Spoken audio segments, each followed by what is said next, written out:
Hi, this is Roger. Thanks for dropping by. I thought we'd have, it won't be the last look round the garden, but it won't be far off it.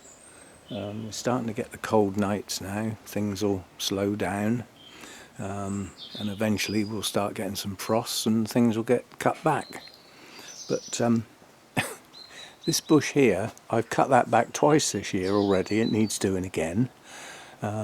But I cut it back as high as I can reach. I didn't take too much off the sides. This blooms on bare twigs. It's having a little go in places now, but it basically blooms on the bare twigs sort of February time. Looks quite nice. The clumping up stuff that was put in here has sort of done its job this year quite well. Put a few ferns in there. Those on the end, I don't know where they came from, they just appeared. Those were in the moss trays that I grew, and those originally came from Burnham's in orchid pots. There's a foxglove there and a primrose there. I don't remember planting those right on the end. I don't know how well the foxglove's going to do there, so we get quite a wind down that alleyway sometimes. The violets have clumped up nicely, so I mean that has spread into that corner nicely. This was the idea of putting the violets along the edge. There's another foxglove's got there somehow or other. The lily of the valley didn't do much this year, quite honestly.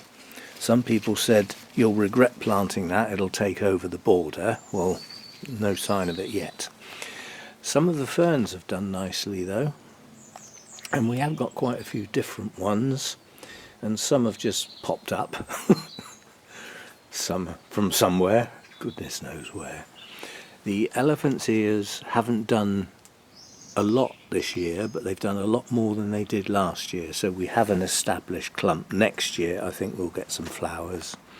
And obviously as the winter comes in, somewhere in here I actually planted some cyclamen. But I can't remember quite where. They're in this corner here somewhere, but they flower before the leaves come out. They'll need this vegetation to die back, I expect. They're in here somewhere, but they tend to flower midwinter, so most of the foliage will have died back by then. Can't see them anywhere yet. Again, the violets have come along here. Little ferns that have done nicely, and the hart's tongue ferns have all done well. This one in particular, that's grown up really well. Primroses dotted along here as well as the violets. The London Pride that was put on the edge, that's clumped up nicely. Things like the geraniums, they'll get cut right back to the ground once they start to die back. Michaelmas daisies, these were flopped right over. I've used one of the new plant stays to hold those upright, so that looks good. Some of the phlox has come into flower again late this year. I don't mean it's late blooming this year, I mean it blooms late, and this year is the first time we've got blooms on it, so that's good. Fuchsia's still doing well. Michaelmas daisies, again, I put one of the stays in to hold this set upright, but some of the ones that have flopped over, I've left them because they'll add, some of them are actually in bloom down here. This is what they look like when they come out.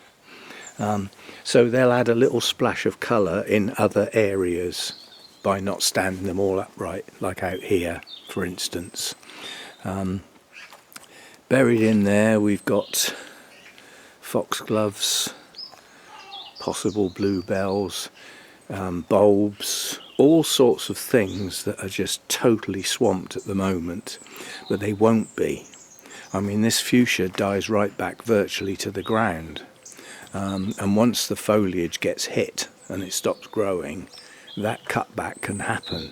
The Michaelmas daisies will get hit by the frost eventually. They'll get cut right down to the ground to grow for next year. So most of this foliage along here, apart from the ferns probably, will get cut back. And the plan, discussed it with Hannah, because I need Hannah's help with this bit.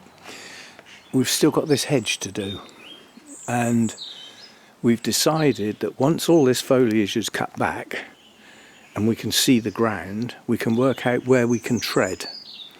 And the idea is to cut that hedge back and pick up all the stuff. Obviously that's going to generate a load of rubbish down into here that's going to need clearing up. We can't leave it.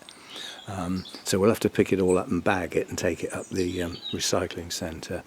But the idea is to do it midwinter. The reason being the foliage will be out of the way, so it'll make life a lot easier to pick up the pieces. We'll be able to see where to tread, and the only thing we'll have to watch out for is early bulbs showing through. But without all this foliage here, we'll be able to see that. So I think doing that midwinter once a year will be a good way of handling what is an unruly hedge. I'd rather it was 2 foot lowers, but it's not mine.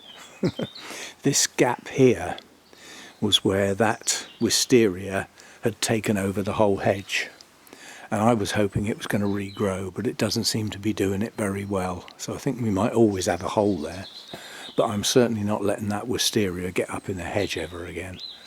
That was real hard work getting that out.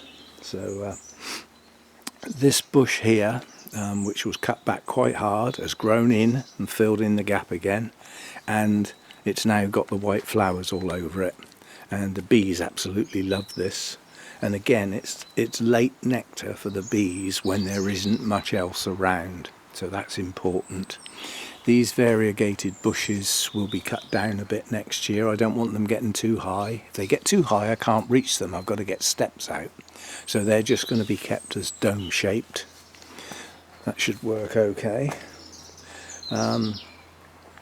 The herbs, they've all finished blooming now. There's still a few blooms on the chives here, but that'll all just get cut back, ready to shoot out again for next year. The geranium here just dies back completely, disappears basically. In the winter it's not there, it's as though it doesn't exist, it disappears down into the ivy. So that's that. Not much going on here. We've got another one of the, I'll see if I can get in there. It's difficult to walk on the gravel beds now without treading on actual plants. There are a few footholds. Oh my goodness, what I've just seen down below me. The pyracantha spiky bush, the berries are turning. The birds, all blackbirds and things, mainly blackbirds here, they'll get rid of those soon. This needs another prune. It's starting to get out of hand. It does it very quickly, and all I want to do is keep it back and down, and it can do the berries on the new growth at that height without getting too far. Got another one of these nice blooms has just come out. There are loads of buds on the camellia, lots, big clusters, so we will have a nice blooming on the camellia again. Some nice big fat bulbs as well as lots of little ones. And what I've just noticed down here, yay, I was going to say it's a primrose, but I think it's a primula. Primroses don't tend to have the long extensions before the blooms come out. So that's that. And while I'm going careful, we'll have a look at the gravel beds as we go. This lavender isn't doing too well. That ground cover has done exceptionally well. The ivy will get taken back next time we do a trim. The violets have taken off quite nicely. The geranium and the campanula have filled in that area there. That looks good. In this corner here are bulbs and some primroses. So we'll have nice little shady corner there with woodland plants in. Now all of these tiny little plants here are actually forget-me-nots. From 3 plants that bloomed this year, 2 of which are still here. Hannah took one for a tub up at her place. All the rest are seedlings, and they've covered quite an area here, and they've even jumped the path. We've got some over here as well. This lavender's doing really well. That time is coming on. That's planted this year. All of this time I didn't plant. It's self-seeded. All of this is thyme. It's all self-seeded. That I planted as ground cover. It's got a matching clump over there with some thyme next to it again. This clump of ground cover I planted along with its matching one there, and look at the amount of thyme that's taken over that corner. This is brilliant because where that grows like that, there's virtually no weeds. This is what we want. Ooh, I mustn't bend over too much. Now this golden ground cover that looks very nice managed to get a piece over there somehow and another piece there. I didn't do that. And the silvery coloured stuff has managed to get a piece over there and there and there and there. I didn't do that. So this part of the gravel bed here next year will be a cloud of blue when the forget-me-nots bloom. Absolute cloud of blue, and it will look stunning. So I'm quite prepared to go very careful where I walk, and where it clumps up into reasonable sized plants and there's a mass of seedlings, there's no weeds. So it's serving a purpose. There's no need to go over in that corner because there isn't anything happening. I'll just poke the camera in here. What we believe is orange blossom has been left this year. Some of the tall bits were cut off, but most of that is this year's growth, and in theory that should bloom. Look at that. Family of magpies. Playing follow the leader. Noisy gits. They're not my favourite bird, but they are handsome birds. I just don't like the racket they make. Plus they're bullies. They gang up on all these smaller birds, steal all their food and everything. That camellia here, which we discovered,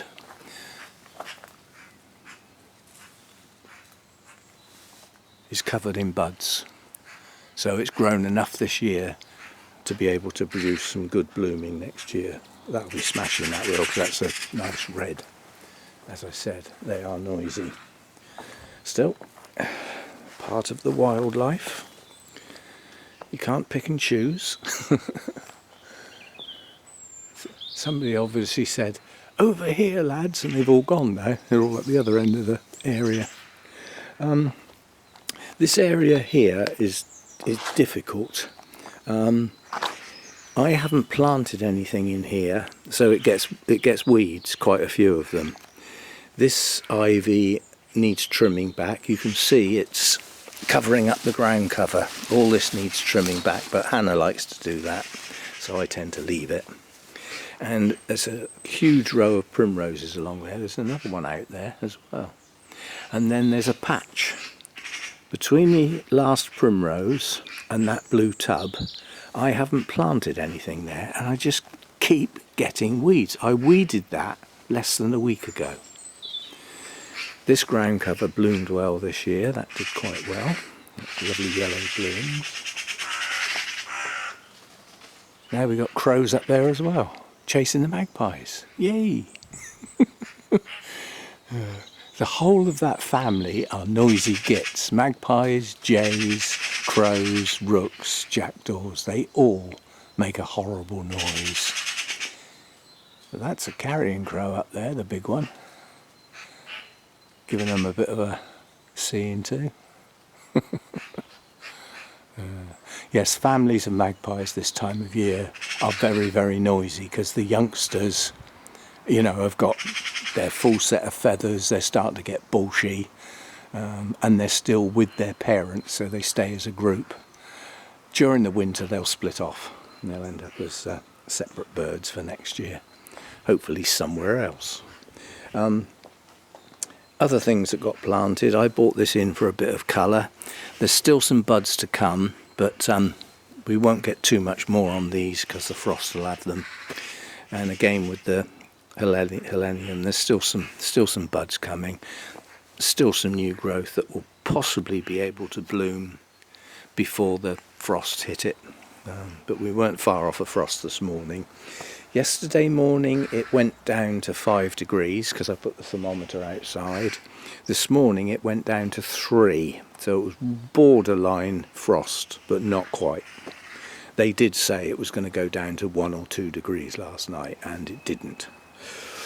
But that's typical.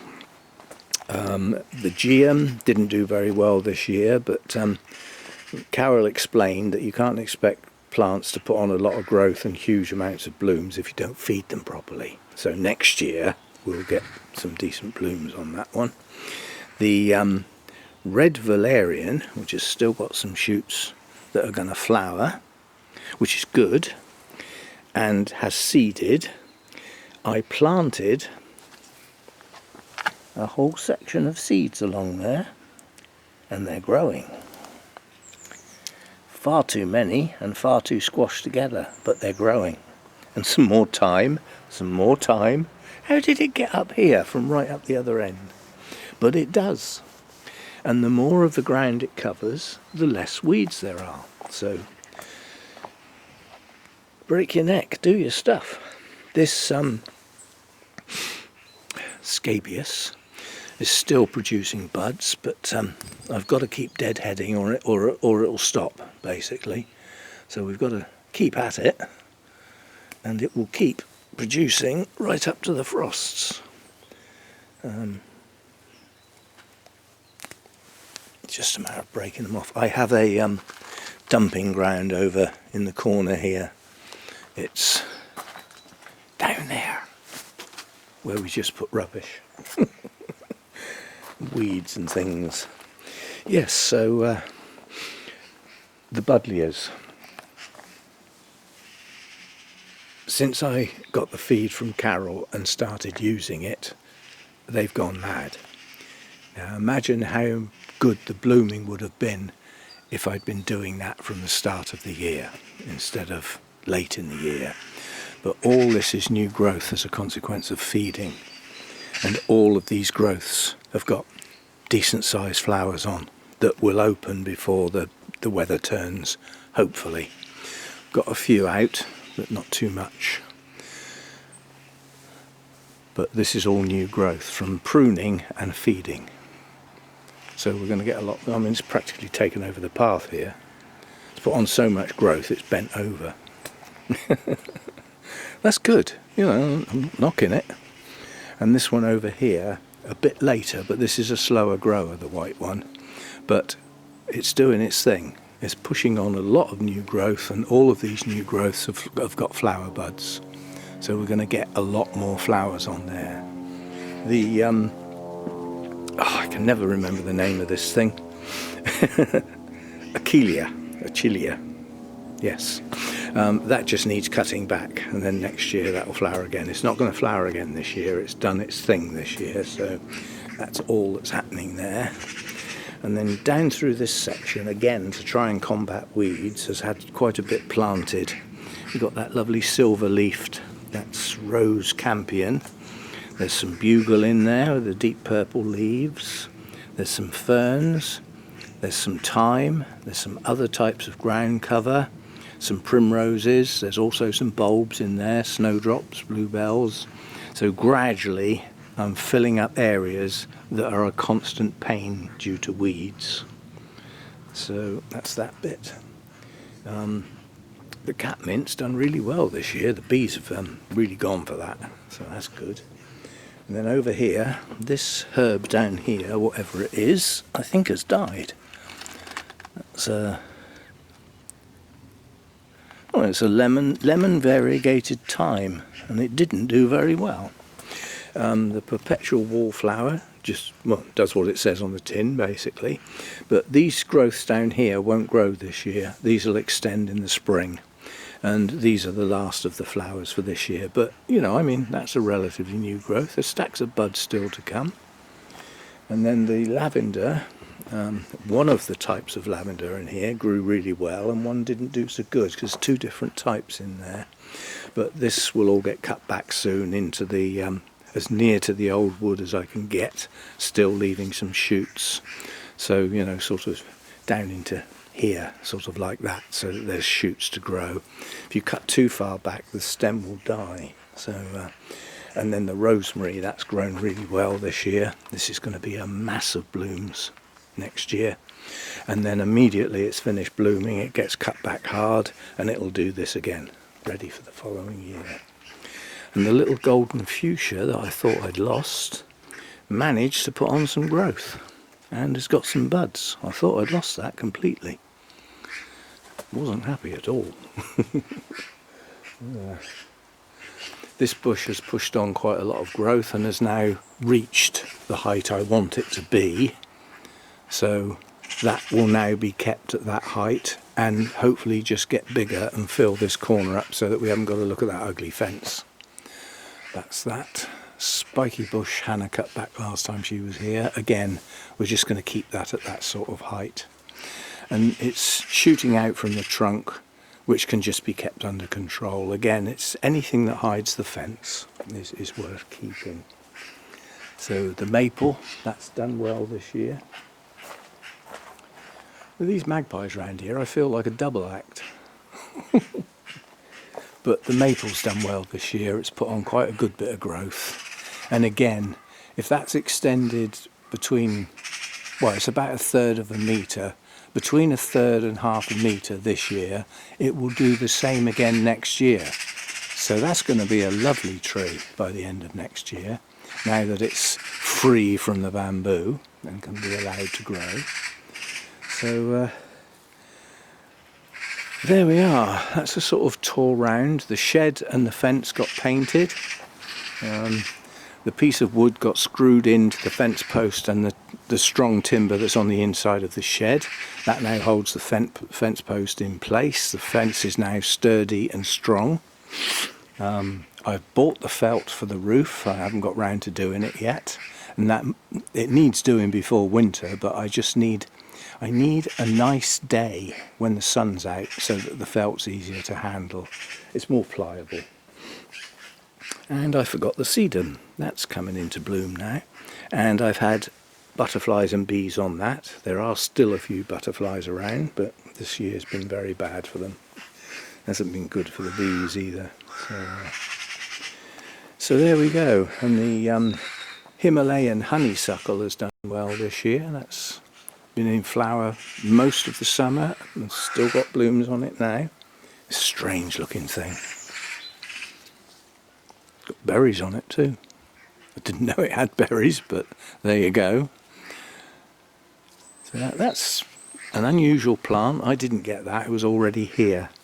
And it was in a broken pot, basically buried in the ivy before we cut it back. And Hannah basically rescued it and put it in another pot so that it can grow on.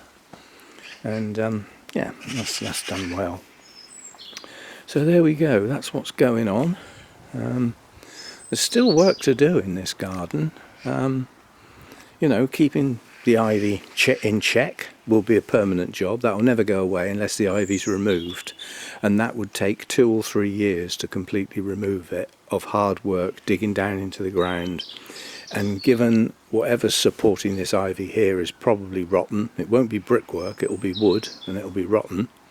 We just make work for ourselves by trying to remove it. It's easier to just trim it and keep it in check. Same as here, it grows out onto the path. Well, I just run the strimmer along there, job done. Weed.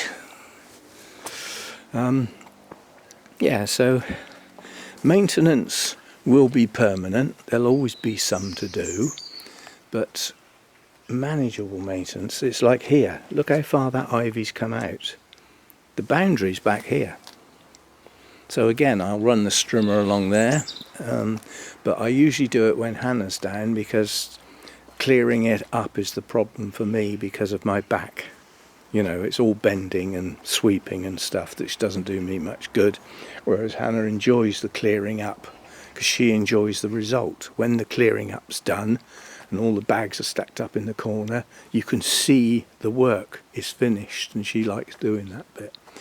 And it's a job for the strimmer, basically. There's no point in doing that with hand tools. So I would gladly do it. I'd gladly get the strimmer out later today and do the edges, but then I am not very good at clearing it up, so we'll wait. So there we go, that's what's going on. The year is coming to a close now, you know. We've had lovely spring bulbs this year. The daffodils that I planted back in the autumn last year, they did well. The snowdrops did fabulous this year. We had a few fritillaries that came up, not many, but a few. There might not be any next year. They might have been lost, and there again they might come back again. So yeah, so we've got the bulbs to look forward to. Those will be the first signs of spring, specifically the snowdrops. They're usually up first. I don't have crocuses in the garden because I'm not too keen on them. They usually get splattered by the rain and bend over. Even if they don't last long. So I'm just not too keen on them. So I haven't bought any, and I don't think there were any in the garden anyway. So, but the daffs, the snowdrops, the bluebells, fritillaries, those bulbs I like. So I won't be buying any more bulbs to plant this autumn.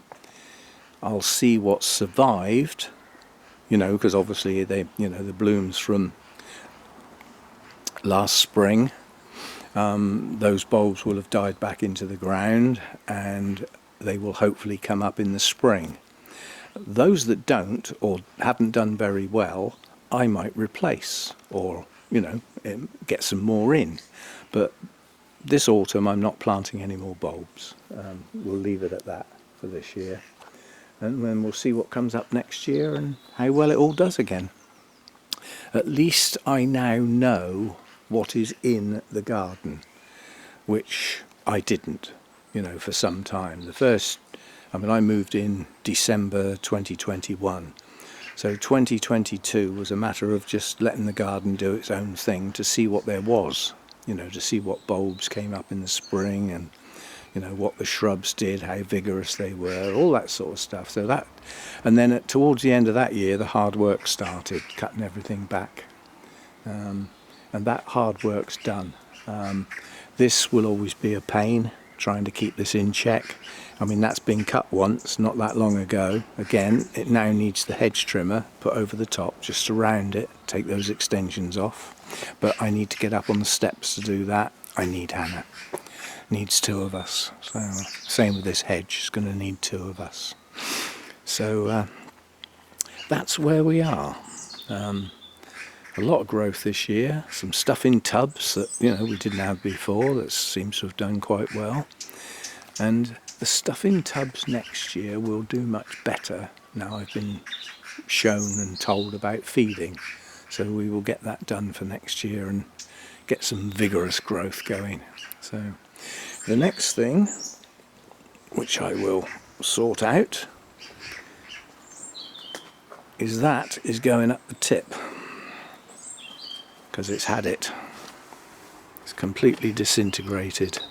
It was the cheapest one I could find, and I've already found a replacement for it. Looks very similar, but the roof is bigger, so it will overhang and stop the base getting quite so wet, and it's a sturdier version of that. The feeders, they can be cleaned out, disinfected and everything, ready, you know, for the new winter as we head into autumn. So I found the one that I'm going to buy. I will get that ordered, get that delivered, and the one that I've got is a little bit more expensive, but it comes ready-made in 2 parts, and it's delivered ready-made apart from some final screws to put the 2 parts together again. So that'll be a lot easier, because this took quite a lot of work putting it all together. There's quite a lot of screws. I didn't have my electric screwdriver then as well, so we had the traditional blister. But yeah, that's going to go. New one to replace it, clean the feeders out and everything, and we will start feeding probably 1st or 2nd week in October as autumn really sets in. So we've got some bags ready to go up the tip, but there's not enough to do a trip. That's not worth going up the tip with 4 bags. We'll wait for the next clear up that we do. We'll probably double that. Then we've got a carload. It'd be worth doing then. So there we go. That's what's going on. I'm pleased. I'm comfortable in this garden now. I come out and sit on the bench quite frequently. I often have my lunch out here in the sun. Unfortunately, we're getting to the time of year now when the sun is only in the garden for a short time, but right up into the depths of winter there is always a period, even if it's only a couple of hours, when that decking and the bench is actually in the sun. And then when we get into midwinter, obviously the leaves drop off that tree, and even though the sun's low in the sky as it comes round here, it still gets some filtered sun into that corner. It's a right little sun trap, that corner. I think it was worth putting the effort into doing it up. And the bench and the table might not get coated up this year. They might have to wait till next year. So it's the weather that messes you up. You know, the stains and things, they don't go off and set very well and dry when it's freezing cold, you know, or when rain's expected, messes it up. So, you know, we're losing the good windows. So anyway, so that's what's going on in the garden. And yeah, pleased. It's coming on well. Some finalisation will take place, you know, like that corner there, getting those bushes to grow how I want, and trimmed, hiding the fence, little things like that, just finishing touches sort of thing. So there we go. Right, I'm off back inside. I even put my jumper on to come out here and film. It's flipping cold. And let's finish on the phlox, seeing as they're late bloomers. I haven't had these in the garden before, so they don't seem to be blooming as well as I've seen them bloom before, and I think part of that was because for a while the wisteria was covering them up, and I'm not sure they get enough sun. That's the problem with this border, is early spring it gets very little sun, and then in the summer it gets too much. Sort of beating down on it midday. But anyway, it is what it is. I've done what I can with it, and all that's left to do now is think about how the things have grown this year and control them for next year. For instance, the fuchsia next year is not going to be allowed to spread over there because it's hot. It's hidden the foxgloves that are in that corner, and also the I've forgotten what they're called now. I call them flaming onions. But they got completely hidden by the fuchsia. Now the fuchsia I like, yes, but it can come this way and go up, and things that head off in that direction can just be trimmed off. So it just needs a bit more control. So these are the things that you learn as time goes on, you know. First time you don't get these sort of points. So we shall see how we go, and hopefully we will get a good number of Aquilegias come up next year, because I really like those. They're all in here somewhere, lurking, hopefully. And hopefully they'll all come up. I know we're going to have a nice mass of primroses. The violets will look good again in the spring. Snowdrops, daffodils. There's a lot that I know is going to look good in the spring. So it's a matter of waiting for it. But in the meantime, we've got autumn to come. There should be a bit of autumn colour around the garden, not too much. And then we've got the depths of winter to put up with. But although it seems endless winter, quite honestly, it does pass, especially when you've got really early spring bulbs like snowdrops. They tell you it's not far off. Summer will be back. And then we do it all again next year. See you next time.